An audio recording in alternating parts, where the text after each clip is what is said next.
आज तक हमें जवाब नहीं मिला कि 2023 में पुंछ में जो आतंकियों ने किया, 2 अक्टूबर 2024 में गांधरबल में जो किया, गुलमर्ग में अक्टूबर 2024 में जो किया, पहलगांव में अप्रैल 2025 में जो किया, उन आतंकियों का क्या हुआ, वो कहां है? आज तक जवाब नहीं मिला कि सीजफायर किन शर्तों पर हुआ। आज तक जवाब नहीं मिला हाफिज सईद, अजहर मसूद बच के कैसे निकल गए। क्या सीजफायर की शर्तों में इन्हें वापस लाना है या नहीं है?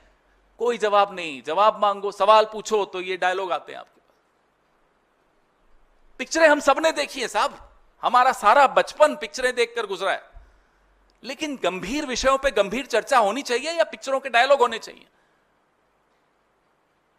पूरी विदेश नीति ट्रोल्स को आउटसोर्स कर दी, पूरी सुरक्षा नीति ट्रोल्स को आउटसोर्स कर दी, पूरी आंतरिक नीतियां जो है, राजनीति जो है, राजनीतिक विमर्श जो है, ट्रोल्स को आउटसोर्स कर दिया। ये उसका नतीजा है।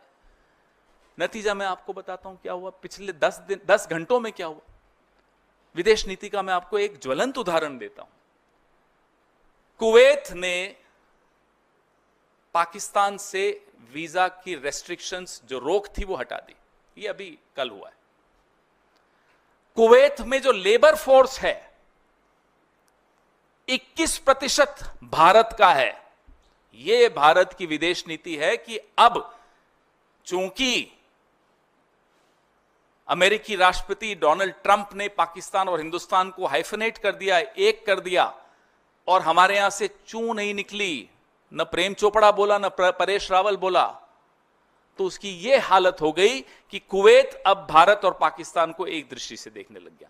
जो रेस्ट्रिक्शन थी वीजा पाकिस्तानियों पर कुवैत से, वो हट गई, और पाकिस्तान और कुवैत अब लेबर ट्रीटी साइन करने वाला है। यह भी आप सुन लीजिए।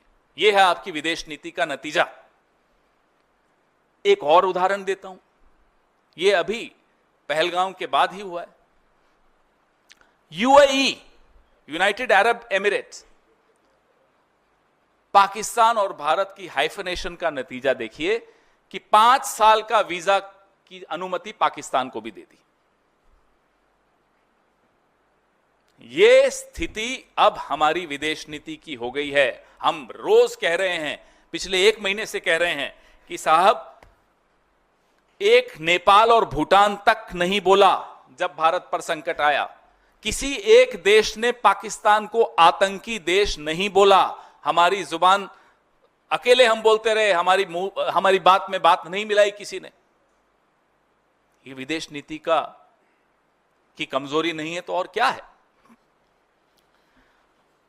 22 फरवरी 1994 में एक सर्वसम्मति से प्रस्ताव पारित हुआ था पीएको को लेकर।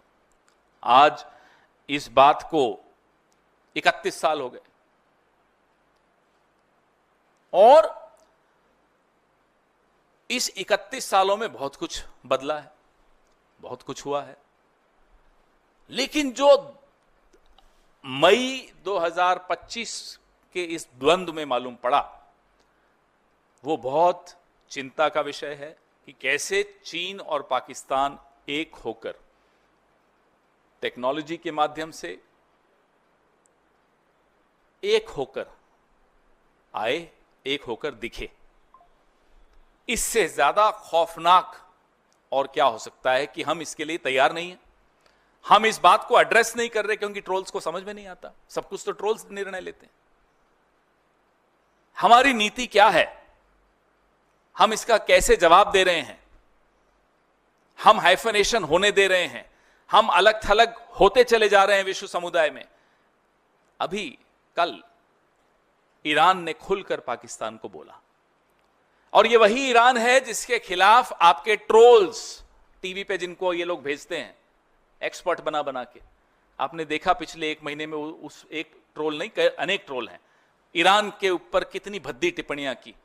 ये वही ईरान है जिसमें दशकों की मेहनत सरकारों ने की, कांग्रेस की सरकारों ने की और सरकारों ने की, कि आज भी वो पाकिस्तान को खुलकर उसने चुनौती दी कि आप आतंक को शरण देते। और कोई, न नेपाल न भूटान, छोड़ दीजिए, कोई नहीं आया।